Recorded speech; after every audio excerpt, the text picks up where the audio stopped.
इकडे नित्या रागातच येऊन तिच्या बेडवर पालती झाली.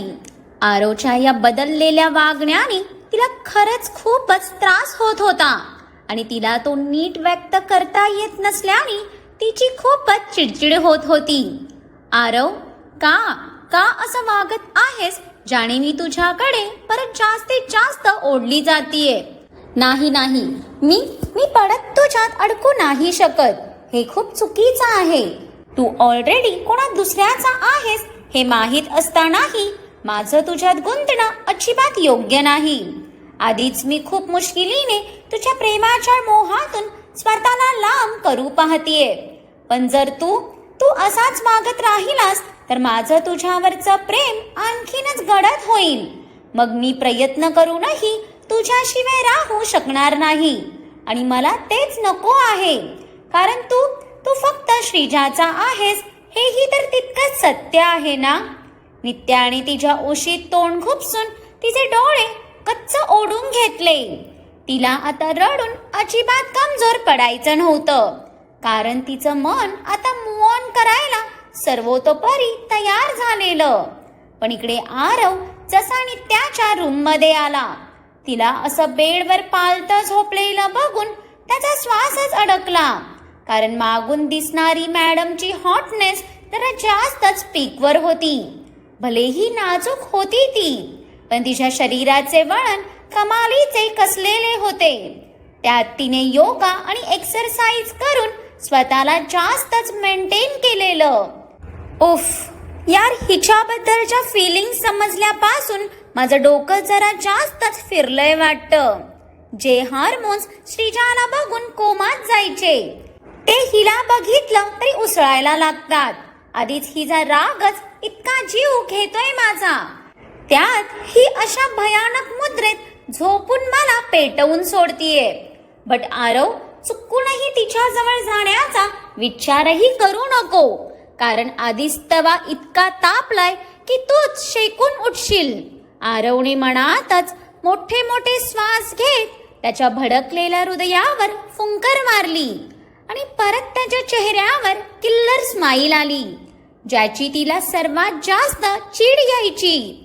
म्हणजे असं तसं हा माणूस त्याचं प्रेम एक्सप्रेस करत होता की तिचा राग वाढवत होता हे तर त्याचं त्यालाच माहीत. अहम. नित्याला जसा तिच्या बाजूने खोकण्याचा आवाज आला, तिने पटकन चेहरा फिरवला तर हे साहेब विष्णू पोझिशन घेऊन तिच्या बाजूलाच पसरलेले दिसले तिला. त्याला बघून तिचे डोळे खोबणीतून बाहेर यायचेच बाकी राहिले. तू इथे काय करतोय? नित्या त्याला स्वतःच्या बाजूला झोपलेलं बघून खडबडून उठूनच बसली. त्याच्या या बिनधास्त वागण्यावर तिचे हार्टबीट अक्षरशः बुलेटच्या स्पीडने पळत सुटलेले. तिला तर हा मुलगा क्षणभरही काही सुचू देत नव्हता. मी तर इथे झोपतोय. आरव आता त्याचे दोन्ही हात डोक्याखाली घेत एकदम आरामात पसरला. त्याचा हा आगाऊपणा बघून नित्याचं तोंड आकसून कपाळावर आट्यांचं जाळच पसरलं. भुरट्या, वरच्या मजल्यावर अकाल पडलाय का तुझ्या? ही माझी रूम आहे. झोपायचं असेल तर तुझ्या रूम मध्ये जाऊन पसर. उठ आधी इथून. नित्या त्याचा हात खेचून रागात त्याला उठवू लागली, पण त्या आडदांड शरीरासमोर त्या लेकराची काय ती ताकद ना. तो तर तिच्याने ठिस्सूभरही हलत नव्हता. शेवटी तीच दमून मोठे मोठे श्वास घेत मांडी घालून बसली. पण हा माणूस तिचं ब्लड प्रेशर मात्र कमालीचं वाढवत होता. जेवून झाल्यावर नसत्या एक्सरसाइज करू नये इतकं माहित नाही का तुला? तिला थकलेलं बघून शेवटी तोच काळजीने उठून बसला. ते बघून तिने दात आवळत रागात त्याच्याकडे पाहिलं. तू जर आधीच उठला असता तर ही एक्सरसाइज मला करावी ही लागली नसती. आता उठलाच आहेस तर तो बघ दरवाजा, तिथून सरळ बाहेर निघ. मला झोपायचं आहे. नित्याने वैतागतच पिलो लावत तिचं ब्लँकेट जवळ घेतलं. मग झोप ना, मी कुठे तुला त्रास देतोय? तसं तर तुला त्रास द्यायला मला खूप आवडलं असतं, पण मला की नाही खूप लाज वाटते बाबा. आरवने स्वतःच्या चेहऱ्यावर हात ठेवून तो इतका काय भयानकरित्या लाजला की नित्याला तर क्षणभर आकडी येता येता राहिली आणि तिने तोंडावर हातच ठेवला. हे काय होतं? ती तर अगदी शॉक होऊन त्याच्याकडे बघत राहिली. डोकं अगदी सुन्न पडलेलं तिचं. हा मुलगा आज तिचा जीव घेऊनच ऐकणार होता वाटतं. मी लाजलो ना, आरवने परत बळबळच लाजतच सांगितलं. तसे नित्याचे डोळे आता पांढरे पडायचेच बाकी राहिलेले. हे असं फिट आल्यासारखं तोंड करून, अरे धरतीवर ओझं असलेल्या माणसा ह्याला लाजणं नाही घाबरवणं म्हणतात. तुझं हे लाजणं आता आजीने बघितलं असतं तर तिला तर 1 साथ 3 अटॅक आले असते. सियाने बाजूची उशी उचलून रागातच त्याच्या थोबड्यावर ठेवून दिली आणि इथे आरवला तिच्या या रिॲक्शनची कल्पना नसल्याने तो काहीसा मागे झुकला. अगं मंद, लागलं ना माझ्या नाकाला. आरव चिडतच त्याचं नाक पकडून तिच्यावर आता गुरगुरलाच. प्रेम त्याच्या जागी असलं तरी टश्यनही त्याच्या जागी अगदी योग्य होतेच ना. अलेले, आरू बेबीला लागलं का? बरं झालं, तुला ना असंच पाहिजे.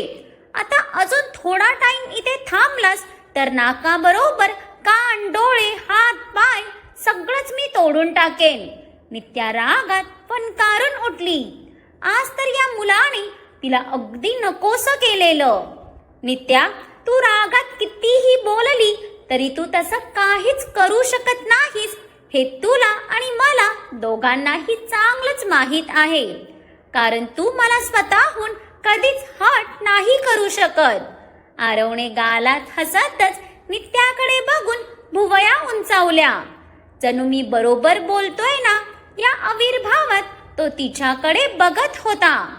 पण त्याच्या नजरेतले ते बदललेले भाव बघून नित्याने ताबडतोब नजर फिरवली.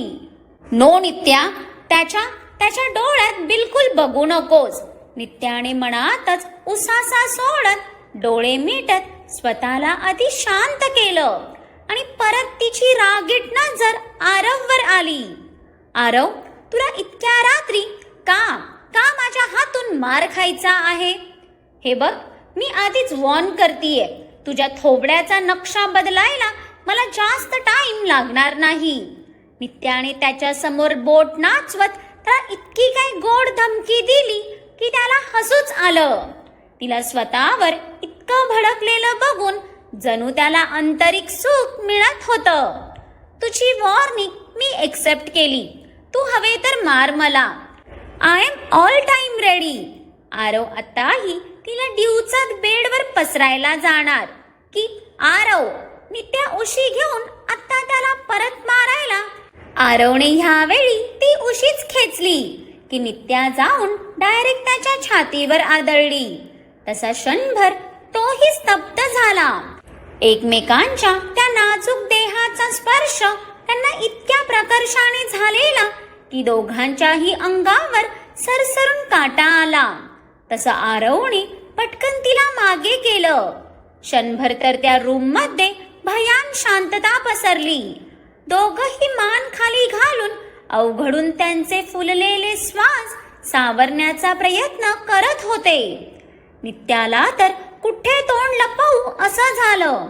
तिच्या स्त्रीरूपी अवयवांचा त्याला झालेला तो निखळ स्पर्श आठवून अडवूनही तिचे गाल भरभर गुलाबी झाले. पण इथे आरव मात्र पुरता वेडावला होता. तो स्पर्श त्याच्या शरीरातल्या एकूण एक अणुरेणूला उकसवून गेला. त्याचं काय? नित्या रेडे, तुला तू बारीक वाटली का माझ्या अंगावर पडायला? आता तुझ्या खाली चेपता चेपता वाचलो मी. अँड आय नो मी हँडसम आहे, पण तू मागितली असती तर एक क्लोज हग मी तुला स्वतःहूनच दिली असती ना. त्यासाठी तुला माझ्यावर उडी मारायची गरज नव्हती. आरवने तिचा अवघडलेपण समजून पटकन विषय बदलत केसातून हात फिरवला. पण त्याची ही पलटी बघून नित्याचं स्वाभाविक चिडू बाहेर आलं. आरव तू?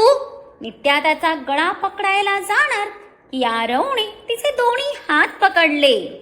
ओके बाबा, आय एम सॉरी. मी फक्त उशी ओढलेली. पण आता तूच इतकी हलकी आहेस की उशी बरोबर तूही फ्री मध्ये आलीस, त्यात माझी काय चूक? आरवने असा काही भाबडा चेहरा केला की बस आता नित्याचा संयमच सुटला. तिने तिच्या दोन्ही हातांच्या मुठी घट्ट करत दात आवळले. भुरट्या, डुकरा, जर आता तू माझ्या रूम मधून निघाला नाहीस तर I really will definitely kill you idiot.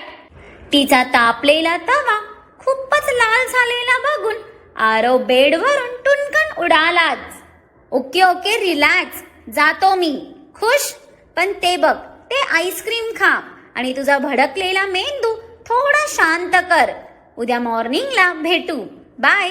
Aarav आताही तिला डोळा मारून हसतच खिशात हात घालून निघून गेला. पण इथे नित्याचे मात्र आता डोळे भरून आले. आरव प्लीज, नको ना सगळं परत अवघड करूस, नाहीतर मी परत तुझ्या प्रेमात पडेन. पण तू आत्ताही नाही पडणार. नित्याने रडतच तो आईस्क्रीमचा डब्बा घेत ओपन केला. तसं तिच्या ओठांवर रडता रडताही एक गोड हसू आलं, कारण साहेब तिचा फेवरेट डार्क चॉकलेट फ्लेवरच घेऊन आलेले. ते बघून नित्या रडत हसत आता ते आईस्क्रीम खाऊ लागली. त्याने आणलेलं आईस्क्रीम होतं ते, असं कसं सोडणार होती ना ती. दुसऱ्या दिवशी सकाळी अग्नेय मिरर मध्ये बघून त्याची तयारी करतच होता की त्याच्या मागून दोन नाजूक हात येऊन त्याच्या पोटावर विसावले. तशी त्याच्या ओठांवर हलकी स्माईल आली. गुड मॉर्निंग माय प्रिन्सेस. तो एका हाताने तिच्या हातांना प्रेमाने रब करत दुसऱ्या हाताने अजूनही त्याचे केस सेट करत होता. पण ती मात्र त्याच्या पाठीवर डोकं टेकवून डोळे मिटून शांत उभी होती. सध्या तरी त्याचा प्रेझेन्स, त्याच्या परफ्यूमचा हा वेडावणारा सुगंध स्वतःच्या श्वासात सामावून घेत होती ती. तिची काहीच हालचाल नाही बघून शेवटी त्यानेच त्याचा ब्रश बाजूला ठेवून एका हाताने तिला पुढे घेतलं आणि तिच्या कमरेवर हात ठेवून तिला त्या ड्रेसिंग टेबलवर बसवलं. तशी आत्ता त्याची नजर पूर्णतः तिच्यावर गेली.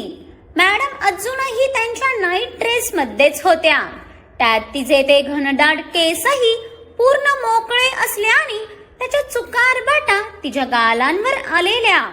सकाळी सकाळी तिचा हे नुकतंच उमललेलं रूप बघून त्याच्या तर दिवसाची सुरुवात अगदी सुंदर झालेली. पण त्याच्या पाखराच्या चेहऱ्यावरची उदासी बघून त्याला धस्सच झालं. तिच्या त्या झुपकेदार पापण्या खाली झुकवूनच त्याच्या शर्टच्या बटनांशी खेळत शांत बसली होती ती. पण तिची शांतता त्याला कशी सहन होणार होती ना. जाना, आय एम सॉरी. मला रात्री यायला बराच उशीर झाला. मी आलो तेव्हा तू झोपली होती म्हणून मी तुला उठवलं नाही. अग्नेयला वाटलं तो उशिरा आला म्हणून ती रागवली आहे की काय. पण त्याने तिला सांगूनही तिचे काहीच हावभाव नव्हते. आता मात्र त्याचं हृदय धडधडू लागलं, कारण त्याची प्रिन्सेस कधी शांत बसू शकतच नव्हती. जाना, व्हॉट हॅपन? आता मात्र त्याने काळजीने तिचा चेहरा ओंजळीत घेत तिच्या बटांना मागे केलं. तशी तिची नजर आत्ता कुठे जाऊन त्याच्या नजरेला भिडली. अहो, पण त्याच्याकडे बघितल्या बघितल्या तिचे डोळे लगेच पाणावले ना. तो तिचा खूप हळवा कप्पा होता. Princess, now you scared me. Tell me बच्चा, व्हॉट हॅपन? तिच्या डोळ्यात पाणी बघून इथे याच्याच हृदयाला तीव्र वेदना व्हायला लागलेल्या. तिचे अश्रू नेहमी जीव घ्यायचे त्याचा. अहो आरू बोलत होता, नेक्स्ट वीक तुमची कोणती तरी बिझनेस ट्रिप आहे. त्यासाठी तुम्ही 7 दिवसांच्या दौऱ्यावर जाणार आहात. तिला तर तो 7 दिवस चाललाय या फक्त विचारानेच जणू तिच्या शरीरातले प्राण गेल्यासारखे झाले होते. त्याच्यापासून 7 दिवस लांब राहण्याच्या फक्त विचारानेच हृदय बंद पडतं की काय असं झालेलं तिला. आत्ताही भीतीने तिने त्याचा शर्ट ओढत ती त्याला घट्ट बिलगली. तसं त्याने तिला हृदयाशी लावत मनातच दात चावले. Aarav, you dash. मी माझ्या पद्धतीने तिला सांगणारच होतो ना, पण वहिनीचा चमचा आधीच सगळी मेस पसरवून गेला. आता अग्नेयला मनोमन आरवला अगदी अव्वल दर्जाच्या शिव्या देऊशा झाल्या. कालचं छान प्रेझेंटेशन देऊन त्याने अग्नेयला जे इम्प्रेस केलेलं त्याची त्याने क्षणातच माती करून टाकलेली. अहो, तुम्ही मला सोडून कसे जाऊ शकता? मुळात तुम्ही माझ्याशिवाय राहण्याचा विचार तरी कसे करू शकता? मी कशी राहीन तुमच्याशिवाय? सियाचं आत्तापासून सुरू झालेलं रडणं बघून अग्नेयने तर मनोमन डोकं बदलून घेतलं. तिचे हेच रिॲक्शन येणार म्हणूनच तर त्याने तिला ही गोष्ट अजून सांगितली नव्हती ना. पण आता तिला कळालंच आहे म्हटल्यावर मॅडमला प्रेमाने समजावणं गरजेचं होतं. नाहीतर ती पूर्ण अग्निहोत्री मेन्शन डोक्यावर घ्यायलाही कमी करणाऱ्यातली नव्हती. जाना, but why are you crying? अजून माझं काहीच फिक्स नाही आहे. त्याने तिला प्रेमाने मागे करत तिचा चेहरा ओंजळीत घेत तिचे डोळे पुसले. खोटं बोलू नका. आरुने मला तुमच्या बुकिंगच्या सगळ्या डिटेल्स दाखवल्या आहेत. सिया रागात त्याचा शर्ट सोडून तिथून उठायला जाणार की त्याने पुढे होत लगेच तिला ब्लॉक केलं. त्याने आधीच तिला सांगितलं नाही म्हणून दुखावलेलं तिचं मन त्याला आत्ताही खोटं बोलताना बघून चिडूनच उठलं. Oh my angry bird, I also know की सगळे बुकिंग झाले आहेत. बट मी बोललो ना, माझं जाणं अजून फिक्स नाही आहे. अग्नेय तिच्या गालावर हात ठेवून खोलवर तिच्या पाणीदार नजरेत बघितलं, ज्यात भलेही त्याला त्याचं प्रतिबिंब दिसत असलं तरी ते डोळे कंटिन्यू वाहत होते. ठीक आहे, जा तुम्ही. सध्या सियाला त्याच्याशी अजिबात बोलायचं नव्हतं. त्याने तिच्यापासून इतकी मोठी गोष्ट लपवली ते तिला अजिबात आवडलं नव्हतं. जाना, प्लीज. तिचा असा उतरलेला चेहरा बघून त्याचा जीव तरी राहणार होता का? अहो, त्या दिवशी मी तुमच्याकडून एक गोष्ट लपवली तर तुम्ही मला मी सॉरी बोलत रडत असूनही पनिशमेंट दिलात. मग आता तुम्हाला काय पनिशमेंट देऊ मी? सियाने तिचे भरलेले डोळे काहीसे रागातच त्याच्यावर रोखले. जाना, त्या दिवशी तुझ्या त्या गोष्टीमुळे तू स्वतःला जे हट करून घेतलेलं मी त्याची पनिशमेंट दिलेली तुला. पण मी तुला सांगितलं नाही कारण खरंच अजून जायचं माझं फिक्सही नाही आहे. आणि दुसरी थिंग की तू असंच रिॲक्ट करणार मला माहित होतं म्हणून मला सांगताही आलं नाही. अग्नेय परत तिच्या कपाळावर ओठ टेकवत तिला प्रेमाने समजावू पाहतो. माझे हे रिॲक्शन चुकीचे आहेत का? मी तुमच्याशिवाय राहू नाही शकत. यात माझा फॉल्ट आहे का? सियाला त्याच्या शेवटच्या वाक्याचा रागच आला आणि आता डोळे जास्तच वाहू लागले. अग्नेयला तर तिच्याशी कसं डील करायचं तेच समजेना. बच्चा, मीही तुझ्याशिवाय नाही राहू शकत म्हणून तर जायचं फिक्स नाही होत आहे ना माझं. आता त्याने तिला मिठीत घेतलं. अहो, मला सांगितल्याशिवाय नाही तर मला घेतल्याशिवायही तुम्ही कुठेच जायचं नाही आहात. तुम्हाला कुठेही जायचं जा, पण मी तुमच्या सोबतच येणार. मला नाही राहायचं तुमच्याशिवाय. सियाने आता त्याच्या गळ्यात हात गुंफत त्याला घट्ट मिठी मारली. तिच्या बोलण्याचं आता मात्र अग्नेयला टेन्शनच आलं. तो अशा ठिकाणी चाललेला जिथे तिला नेणं कदापि शक्य नव्हतं. तो या प्रॉब्लेम मधून बाहेर यायचा विचार करतच होता की इतक्यात त्याचे डोळे घट्ट बंद होऊन तिच्या भोवतीची पकड आणखीनच टाईट झाली. कारण त्याच्या पाखराने त्याच्या शर्टचे वरचे 2 बटन काढून त्याच्या हृदयावर ओढ दाबून प्रेस केलेले.